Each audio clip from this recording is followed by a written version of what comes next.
Assalamualaikum warahmatullahi wabarakatuh.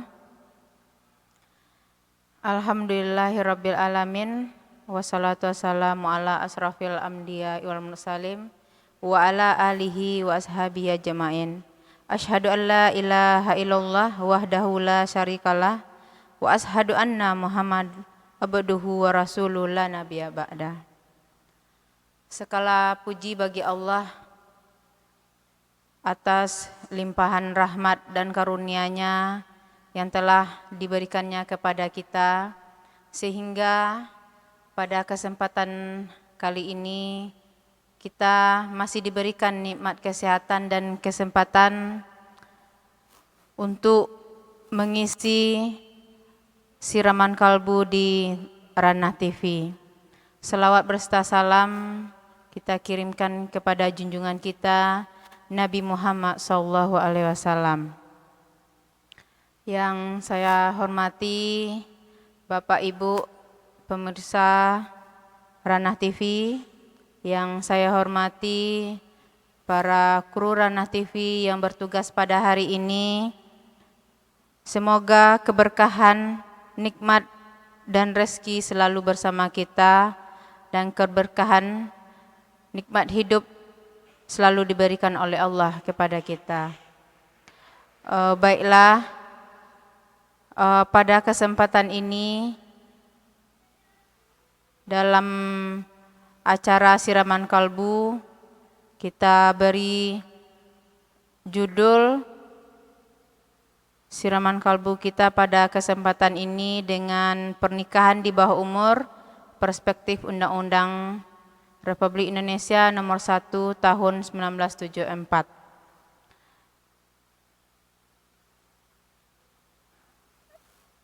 Pernikahan dalam Islam tidaklah semata-mata sebagai hubungan atau kontrak keperdataan saja, karena lebih pernikahan itu kepada persoalan dan mempunyai nilai ibadah.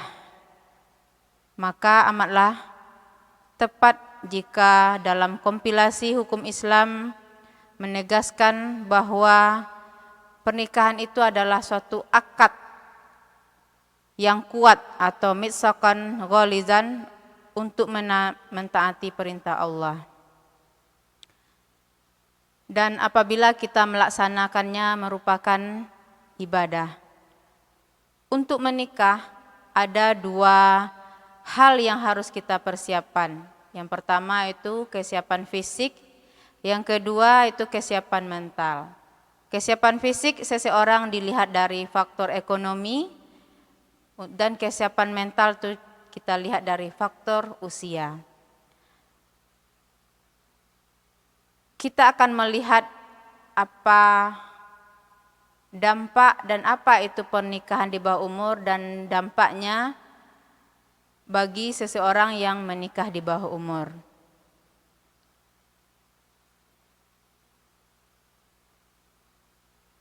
Pernikahan di bawah umur secara bahasa, pernikahan itu dalam bahasa Arab artinya adalah bentuk masdar dari kata nakaha, nikahan, nakahan, yang berarti adamu, yaitu mengumpulkan, memegang, dan menggenggam. Secara istilah, pernikahan adalah mengikatkan suatu akad yang menghalalkan hubungan antara seorang wanita dan seorang laki-laki dalam sebuah hubungan rumah tangga dengan membentuk sebuah keluarga yang bahagia kekal berdasarkan ketuhanan Yang Maha Esa.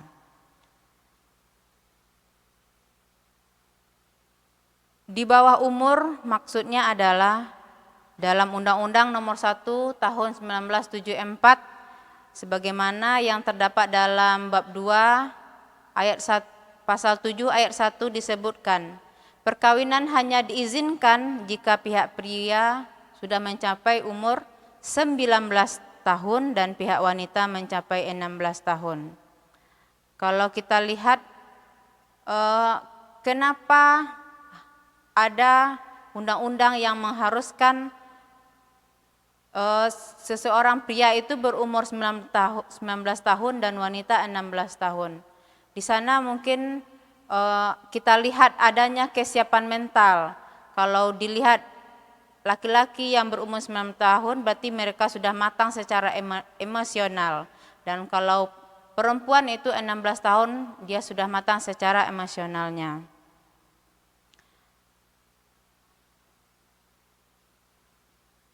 Dasar pemikiran ini tidak hanya kepada batas umur pasangan yang akan menikah.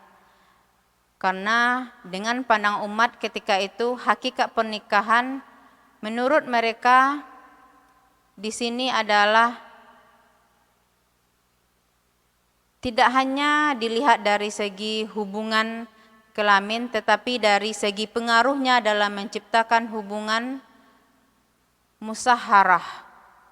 Nah, untuk menciptakan tujuan hubungan tersebut maka dalam hukum kitab-kitab fikih ada petunjuk tentang secara umum tentang batasan umur pernikahan atau batasan usia pernikahan tersebut. Di dalam Al-Quran firman Allah dalam surah An-Nisa ayat 4, An-Nisa surat yang keempat ayat 6 yang berbunyi Bismillahirrahmanirrahim wabtalul yatama hatta iza balagun nikah fa in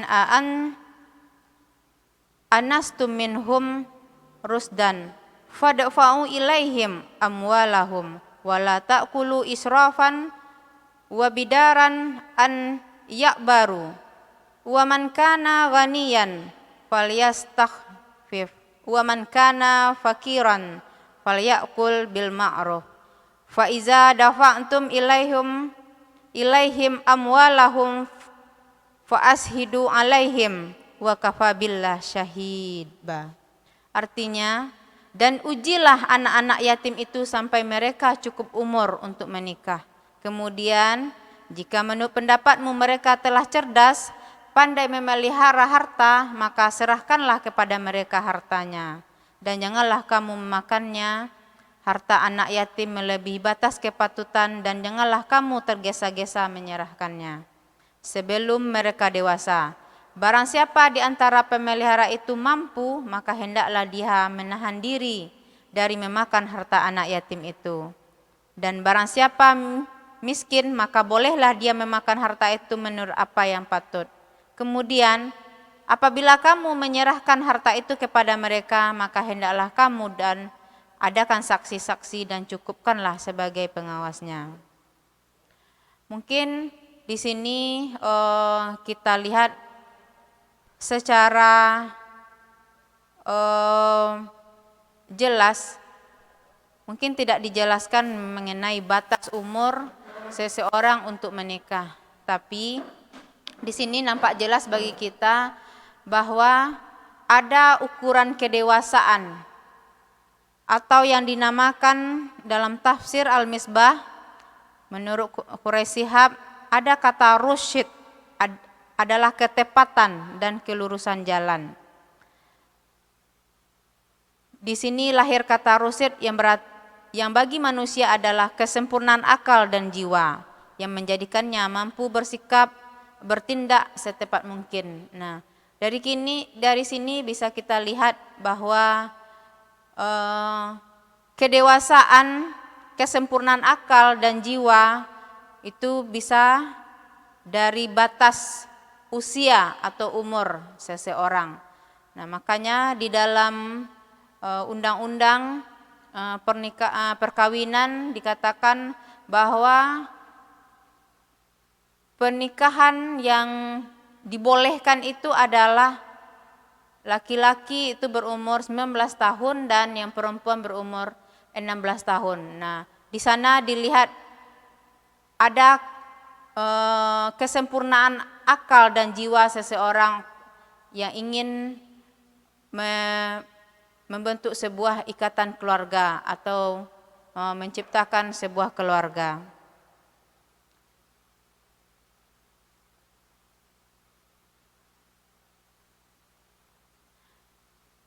Kalau kita lihat dari tujuan pernikahan, di sini ada 4 poin. Mungkin tujuan pernikahan apabila seseorang itu sudah mapan atau istilahnya sudah ada kesempurnaan akal dan jiwanya untuk menikah, ada 4 tujuan supaya tercipta sebuah keluarga yang sakinah, mawadah, warahmah.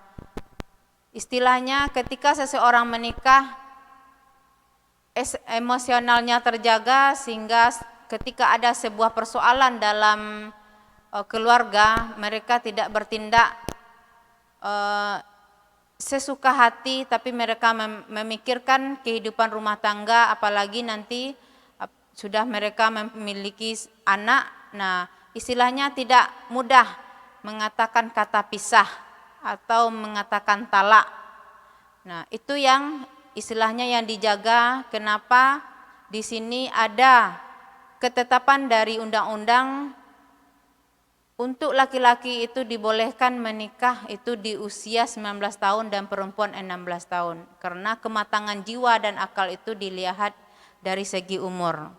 Nah, yang pertama mungkin bisa kita jelaskan. Tujuan pernikahan itu ada 4. Yang pertama, membangun dan mewujudkan keluarga sakinah.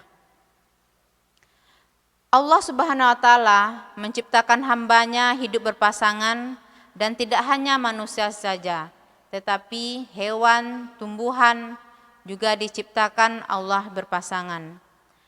Hal itu adalah alami ketika seorang pria tertarik kepada seorang wanita, dan begitu juga sebaliknya.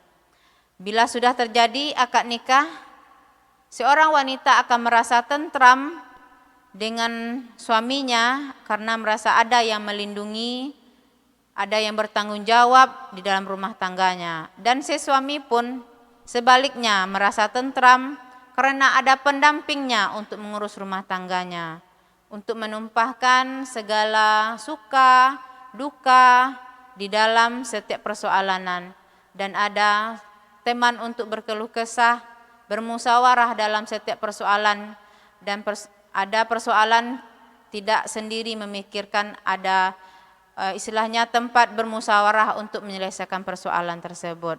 Nah, itu yang pertama. Yang kedua itu mewujudkan atau melestarikan keturunan. Salah satu tujuan dari pernikahan yang lain adalah untuk melestarikan keturunan. Apabila seseorang menikah, berarti hubungan secara biologis atau untuk menjaga keturunannya itu istilahnya ada jalan yang halal yang diberikan oleh Allah. Apabila seseorang dan untuk mewujudkan keturunan tersebut, biasanya pasangan suami istri mereka akan mendambakan seorang anak keturunan untuk meneruskan kelangsungan hidup keluarganya.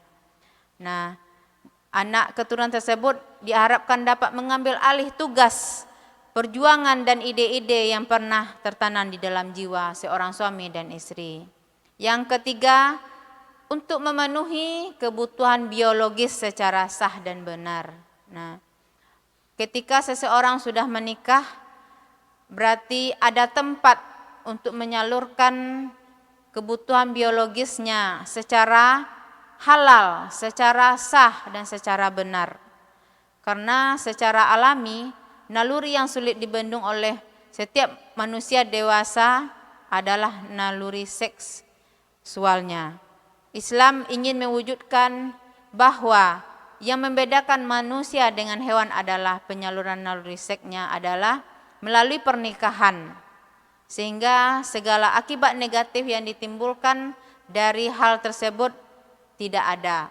Istilahnya semua yang dilakukannya tidak ada yang melarang secara agama, baik secara masyarakat Nah, apabila seorang berkeluarga tapi dia menikah dengan secara sah, istilahnya bukan tanpa ada hubungan, tanpa ada akad, tanpa ada ikatan, bukan seperti itu. Tapi dengan pernikahan itu mereka bisa menyalurkan kebutuhan biologisnya secara halal, secara sah dan benar. Selanjutnya, tujuan dari pernikahan yang keempat itu latihan memikul tanggung jawab. Nah, kenapa di sini seseorang yang menikah itu ada untuk melatih dirinya bertanggung jawab? Karena setelah adanya pernikahan antara seorang suami dan istri, maka muncullah yang namanya hak dan kewajiban. Baik itu haknya seorang istri kepada suami, hak seorang suami kepada istri, ataupun kewajiban seorang suami kepada istri dan kewajiban seorang istri kepada suami. Kalau hak seorang istri kepada suami, dia berhak untuk mendapatkan nafkah dari seorang suami. Kalau seorang tanggung jawab seorang suami, dia harus memberikan nafkah kepada istrinya. Dan tanggung jawab seorang istri, dia harus bertanggung jawab kepada suami, anaknya, mengurus keluarganya. Nah, itulah yang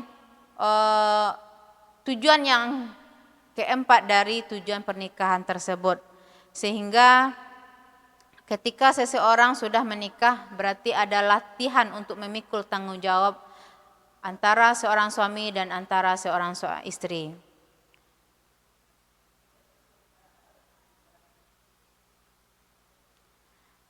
Dari tujuan pernikahan yang sudah kita jelaskan tadi, maka kalau seandainya seseorang laki-laki berusia istilahnya di bawah 21 tahun atau di bawah umur, maka mentalnya itu belum matang atau belum siap untuk menghadapi setiap persoalan yang datang. Berbeda dia ketika dia sudah dewasa, sehingga setiap persoalan, karena ketika kita membina sebuah hubungan rumah tangga antara seorang laki-laki dan perempuan, berarti bagaimana kita untuk menyatukan visi ke depannya untuk membentuk sebuah keluarga yang sakinah, mawaddah, warahmah. Tapi kalau seandainya menikah di bawah umur, berarti belum ada kemantangan mental. Istilahnya seorang laki-laki dan perempuan itu masih istilahnya di usia remaja yang masih mementingkan diri sendiri, tidak bisa memikul sebuah tanggung jawab sebagai seorang istri ataupun sebagai seorang suami, karena yang dipikirkannya hanya untuk bersenang-senang bersama teman-temannya. Itu ketika seseorang menikah di bawah umur. Apa yang menjadi faktor terjadinya pernikahan di bawah umur ini? Ada di sini kita akan menjelaskan ada 4 faktor, istilahnya yang menjadi faktor pernikahan di bawah umur. Yang pertama itu faktor orang tua. Orang tua kalau dia mempunyai anak perempuan, pasti dia ingin anaknya itu menikah secepatnya supaya tidak terjadi hal-hal yang tidak diinginkan yang melanggar norma agama. Nah, itu salah satu faktor terjadinya pernikahan di bawah umur. Karena mungkin melihat pergaulan sekarang, media-media yang ada sekarang, HP, istilahnya itulah yang ditakutkan oleh seorang orang tua. Bagi orang tua yang mempunyai anak perempuan, nah maka itu salah satu penyebab maka dinikahkanlah anaknya secepatnya. Yang kedua itu faktor ekonomi. Untuk apalagi di masa-masa sekarang, untuk membantu persoalan ekonomi supaya beban orang tua tidak terbebani dengan persoalan ekonomi, maka dinikahkanlah anaknya itu dengan orang lain sehingga beban ekonomi orang tua akan berpindah kepada suami anaknya. Nah, sehingga meringankan beban orang tuanya. Itu kalau menurut faktor ekonomi. Yang ketiga faktor pendidikan. Nah, faktor pendidikan juga sebagai pemicu terjadinya pernikahan di bawah umur. Karena rendahnya tingkat pendidikan seorang ibu atau orang tua, nah maka lebih banyak menikahkan anaknya di bawah umur. Selanjutnya itu media dan pergaulan. Nah ini mungkin yang banyak terjadi saat sekarang itu pertama itu melalui HP, media. HP diberikan kepada anak dan orang tua tidak bisa mengontrol waktu yang diberikan kepada anak. Nah maka dia akan bisa melihat sesuatu yang bukan waktunya dia melihat. Nah, yang kedua yang media dan pergaulan. Nah, pergaulan. Faktor lingkungan, pergaulan antara anak-anak sebayanya itu juga mempengaruhi faktor pernikahan di bawah umur.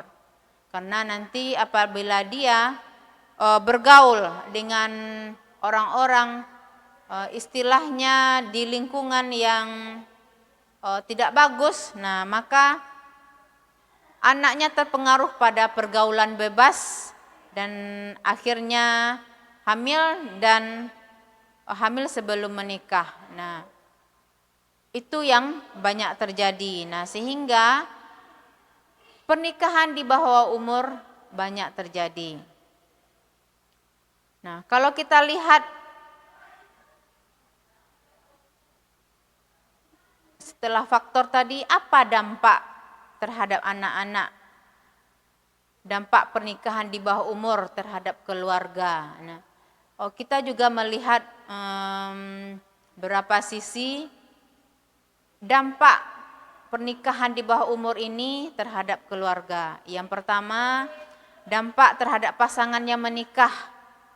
Nah, banyak sekali orang yang telah melangsungkan pernikahan, perkawinan, tidak begitu penting untuk memikirkan masalah apa saja yang mungkin terjadi dalam menjalani hidup sebagai pasangan suami dan istri. Khususnya bagi pasangan menikah pada usia muda.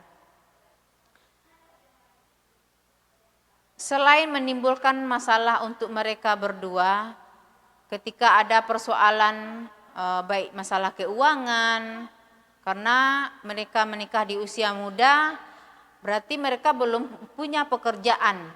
Nah, bagaimana memberikan istilahnya nafkah kepada istri atau membiayai rumah tangganya. Nah, apalagi nanti apabila mereka sudah mempunyai anak.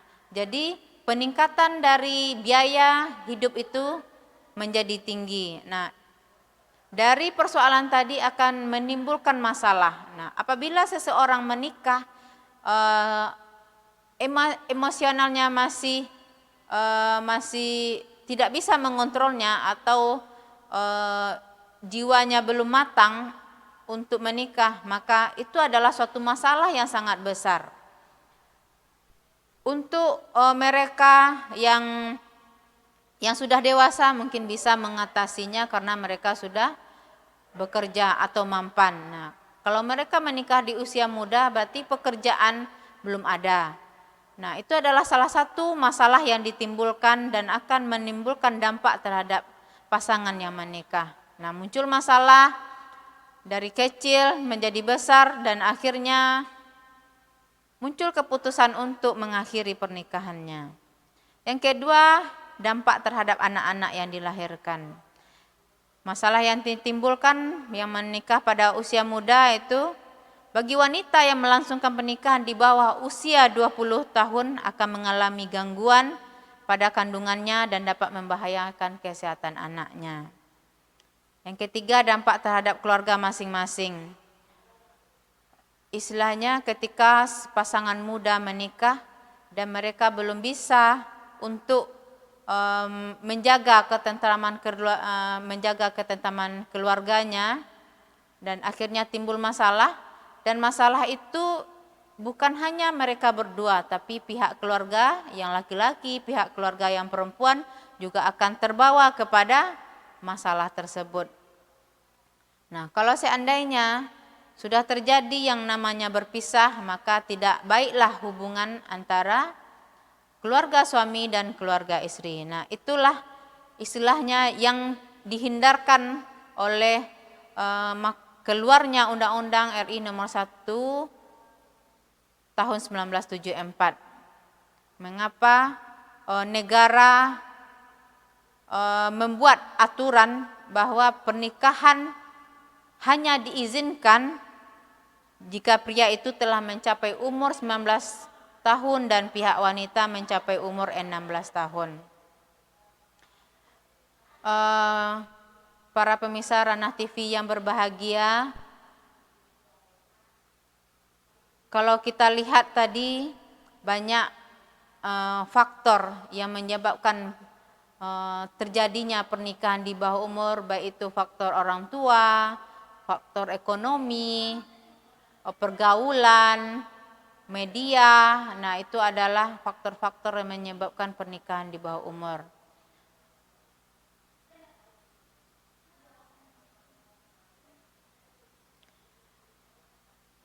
Nah, bagaimana pernikahan di bawah umur perspektif Undang-Undang RI nomor 1 tahun 1974? Nah, perkawinan di bawah umur atau pernikahan dini menurut negara adalah perkawinan yang dilaksanakan ketika calon pengantin baik pria maupun wanita masih di bawah umur yang telah ditetapkan oleh negara.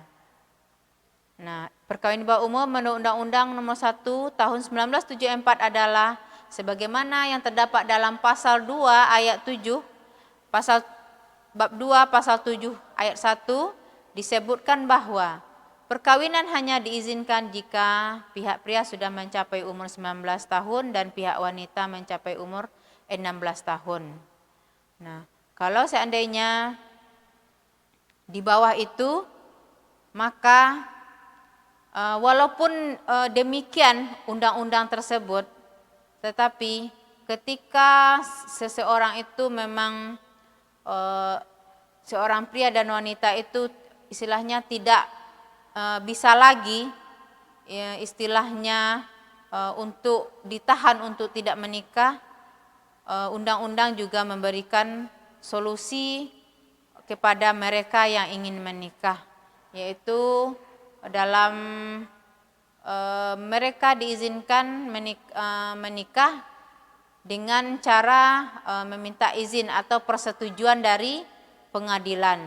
Nah, kalau seandainya pengadilan mengizinkan mereka untuk menikah, itu diajukan oleh orang tua kedua belah pihak. Nah, kalau diizinkan oleh pengadilan, maka mereka diizinkan untuk menikah. Itu adalah salah satu solusi yang diberikan oleh negara atau undang-undang.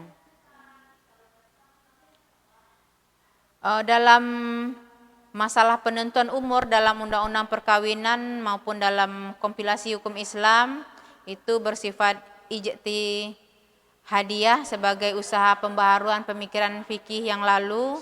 Namun demikian, apabila dilacak dari syariah mempunyai landasan kuat, yaitu dalam isyarat yang dalam surah An-Nisa, surah yang keempat ayat 9 yang berbunyi Bismillahirrahmanirrahim, wal yahsal lazina law taraku min khalfihim zuriyatan di'afan khafu alaihim falyattaqullaha wal yattaqulu qaulan syadidan. Dan hendaklah takut kepada Allah orang-orang yang sekiranya mereka meninggalkan keturunan yang lemah di belakang mereka yang mereka khawatir terhadap kesejahteraannya. Oleh sebab itu, maka hendaklah mereka bertakwa kepada Allah dan hendaklah mereka berbicara dengan tutur kata yang benar.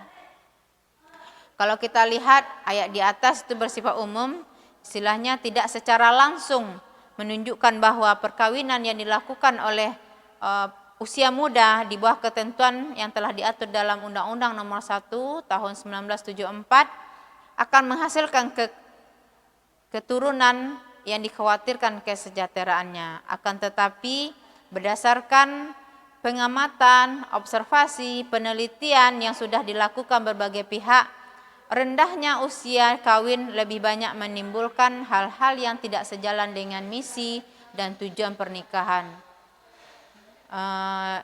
Istilahnya tidak terwujudnya keluarga yang sakinah, mawadah, warahmah, tidak bisanya memikul tanggung jawab antara seorang suami dan istri karena mereka belum tahu mana yang hak dan mana yang kewajiban, mana yang harus diberikan secara wajib oleh seorang suami kepada istrinya. Nah, itu yang mereka belum bisa mengatasinya ketika mereka masih menikah di usia muda. Dan tujuan dari pernikahan itu sulit terwujud karena belum matangnya jiwanya, akalnya, sehingga masih emosional dalam menghadapi suatu persoalan. Di dalam kehidupan berumah tangga mungkin tidak istilahnya tidak mulus seperti apa yang kita bayangkan. Pasti banyak kerikil-kerikil, masalah-masalah yang akan ditimbulkan setelah orang itu menikah. Menyatukan dua pemikiran untuk mencapai suatu tujuan itu membutuhkan kedewasaan seseorang untuk menimbang dan memikirkan masalah dan mengatasi masalah-masalah yang akan timbul dalam sebuah pernikahan tersebut. Kematangan dan integritas pribadi yang stabil akan sangat berpengaruh dalam menyelesaikan setiap problem atau masalah yang muncul dalam menghadapi liku-liku dalam berumah tangga. Banyak kasus menunjukkan seperti yang terjadi di wilayah pengadilan, banyak perceraian cenderung terjadi, itu yang terjadi di pengadilan agama di Jawa Tengah menunjukkan bahwa didominasi karena akibat kawin dalam usia muda. Secara metodologis, langkah penentuan usia nikah didasarkan kepada metode maslahah mursalah. Namun demikian, karena sifatnya yang bersifat ijtihadi, yang sebenarnya relatif, ketentuannya tidak bersifat kaku. Artinya, apabila karena sesuatu dan lain hal perkawinan dari mereka di bawah usia 21 tahun atau sekurang-kurangnya 19 tahun untuk seorang pria dan 16 tahun untuk seorang wanita, maka dapat meminta dispensasi atau izin kepada pengadilan yang diajukan oleh kedua orang tua baik pria maupun wanita. Itulah solusi yang diberikan oleh pengadilan kepada mereka, istilahnya karena sesuatu dan hal dan mereka harus juga menikah walaupun usianya belum sampai 19 tahun untuk pria dan 16 tahun untuk seorang wanita. Dalam hal ini dari yang sudah kita jelaskan bisa kita ambil kesimpulan bahwa pernikahan di bawah umur, pernikahan yang dilakukan oleh seorang suami dan istri yang umurnya masih di bawah ketentuan Undang-Undang Nomor 1 Tahun 1974, itulah yang disebut dengan pernikahan di bawah umur. Dan ada faktor-faktor yang menyebabkan pernikahan di bawah umur ini terjadi. Itu yang pertama itu faktor orang tua, istilahnya ketika orang tua mempunyai anak perempuan dan tidak sekolah lagi. Nah, salah satu cara supaya mereka tidak terbawa kepada pergaulan bebas, nah maka orang tua menikahkannya supaya tidak terjadi hal-hal yang tidak diinginkan. Yang selanjutnya itu faktor ekonomi. Ekonomi itu juga merupakan salah satu faktor yang menjadi penyebab seseorang menikah di bawah umur. Ketika ekonomi menjadi faktor, maka ketika orang tua menikahkan anaknya dengan seorang laki-laki, maka berpindahlah istilahnya tanggung jawab seorang tua kepada suaminya tersebut, sehingga akan meringankan beban orang tua. Selanjutnya itu pergaulan dan media. Nah, media itu sangat mempengaruhi sekali terjadinya pernikahan di bawah umur. Mereka bisa melihat sesuatu yang sebenarnya belum patut mereka lihat. Dan pergaulan, apalagi pergaulan muda-mudi, remaja-remaja sesama mereka, dan ditambah lagi dengan media yang secara bebas mereka bisa melihat atau mengupload atau melihat sesuatu yang belum pantas mereka melihatnya.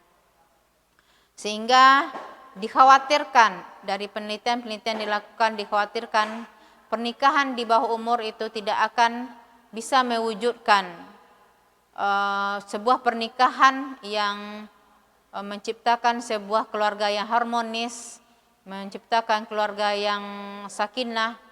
Sakinah itu bisa memahami antara kedua belah pihak, bisa saling menyalurkan kasih sayang, bisa saling mengerti dan saling paham antara seorang suami dan istrinya.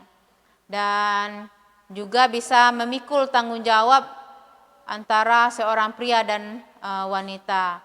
Seorang wanita bisa menjaga martabat dan harkat suaminya, bisa menjaga anak-anaknya, bisa mendidik anak-anaknya. Karena faktor pertama dalam berumah tangga itu, pendidikan anak yang pertama itu adalah di dalam keluarga. Nah, orang tuanya lah yang akan mengarahkan anaknya itu kemana, kepada suatu yang baik, kepada yang tidak baik. Nah, makanya kematangan dalam umur, dalam kesempurnaan akal dan mental, nah itulah yang menjadi dasarnya. Nah, mudah-mudahan ada pemikiran yang dewasa, mungkin mudah-mudahan orang tua yang mendengar pada saat sekarang ini bisa istilahnya dewasalah anak-anak dulu baru mereka berumah tangga, sehingga yang namanya pisah, namanya perceraian itu tidak terjadi ketika mereka sudah matang dalam emosi, sudah matang dalam jiwanya, sudah matang dalam mentalnya dalam membina sebuah rumah tangga, sehingga mereka bisa menyelesaikan masalah-masalah, konflik-konflik dalam rumah tangganya dengan baik dan sepatutnya, sehingga masalah yang besar menjadi kecil, masalah yang kecil tidak ada masalah. Nah, itu yang diharapkan. Mungkin Bapak Ibu pemirsa Ranah TV, mungkin itu yang bisa saya sampaikan pada saat sekarang ini. Mohon maaf kalau ada kata-kata yang tidak pada tempatnya. Wabillahi taufiq wa hidayah. Assalamualaikum warahmatullahi wabarakatuh.